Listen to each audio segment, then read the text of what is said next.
Bonjour et bienvenue dans ce nouvel épisode de Un jour, un match. Aujourd'hui, nous prenons à nouveau la direction de l'année 2009 et du 25 avril 2009 pour parler de la finale de Coupe de la Ligue qui a opposé les Girondins de Bordeaux au club de Vannes qui évoluait en Ligue 2 à l'époque. Donc pour atteindre ce stade de la compétition, les Girondins ont dû disputer 3 tours puisqu'ils n'ont commencé la compétition qu'en huitième de finale. C'était le sort réservé aux équipes européennes qui étaient exemptées des 16e de finale. Donc en huitième de finale, Bordeaux recevait Guingamp.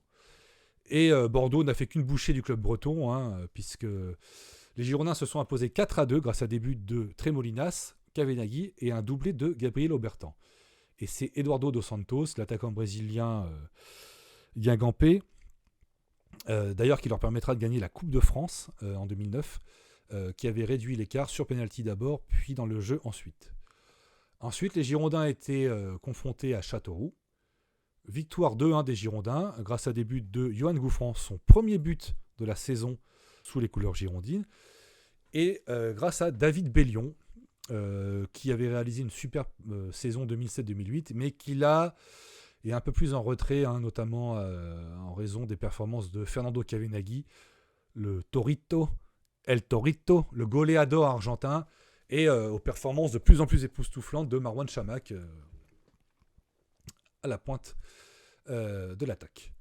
En demi-finale, on retrouve une équipe qu'on avait déjà retrouvée en demi-finale en 2002, puisqu'il s'agit du Paris Saint-Germain.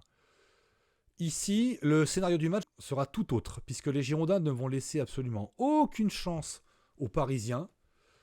David Bellion ouvrira la marque à la 17e minute, puis Souleymane Diawara d'un astucieux lob sur Michael Landreau donnera l'avantage, donnera 2 buts d'avance à son équipe, et Wendel clôturera la marque à la 91e. D'ailleurs, les Parisiens vont connaître un peu de remous durant cette période, puisque Paul Le Guen fera sortir Mateja Kezman, l'attaquant serbe, à la 64e minute, et ça ne sera pas du tout du goût de l'attaquant ancien joueur de Chelsea et de l'Atlético Madrid, puisqu'il jettera son maillot et provoquera une sorte de petit scandale. Mais ça, les Girondins n'en ont cure, et donc battent cette équipe à plat de couture 3-0 et se qualifient pour une nouvelle finale de Coupe de la Ligue au Stade de France face à Vannes, pensionnaire de Ligue 2.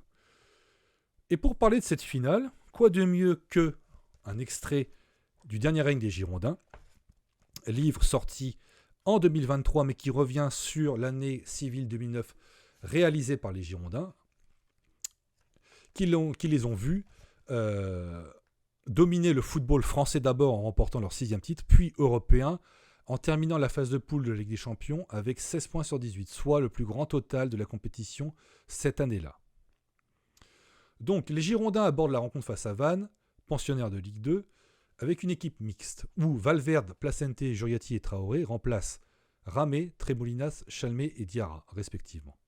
Il ne faudra que 12 petites minutes aux Girondins pour plier l'affaire, puisque Wendel, sur un très bon service de Diego Placente, c'est assez rare pour le préciser, ouvre la marque d'un lob sur le Revel, le gardien breton, puis Marc Planus corsera l'addition à la 11e minute. Gouffran, une minute plus tard, reprendra un coup franc de la tête de Johan Gourcuff, et Johan Gourcuff marquera le 4e but des Girondins, donc il y aura 4-0 au bout de 40 minutes et 4-0 à la mi-temps, sur une frappe contrée. Donc inutile de vous dire que les joueurs et le staff technique de Vannes sont complètement abasourdis et assommés par ces 4 buts en 40 minutes. Et d'ailleurs, l'entraîneur Stéphane Le Mignan dira que la rencontre était pliée au bout de 12 minutes, au bout des 3 premiers buts girondins. Donc les Girondins vont ensuite gérer en deuxième période. Ducasse rentrera à la mi-temps. Bellion rentrera également à la place de Chamakh. Et les Girondins se dirigeront tranquillement vers une 3e Coupe de la Ligue grâce à ce succès 4-0. Et d'ailleurs, ce succès sera une étape importante dans le 6e titre remporté par les Girondins, puisqu'il apportera de la confiance et un goût du succès aux joueurs, et les Girondins entameront une série de 11 victoires d'affilée pour remporter ce 6e titre. Mais ça, c'est une autre histoire. C'était Un jour, un match. On se retrouve prochainement pour un nouveau match de légende des Girondins de Bordeaux.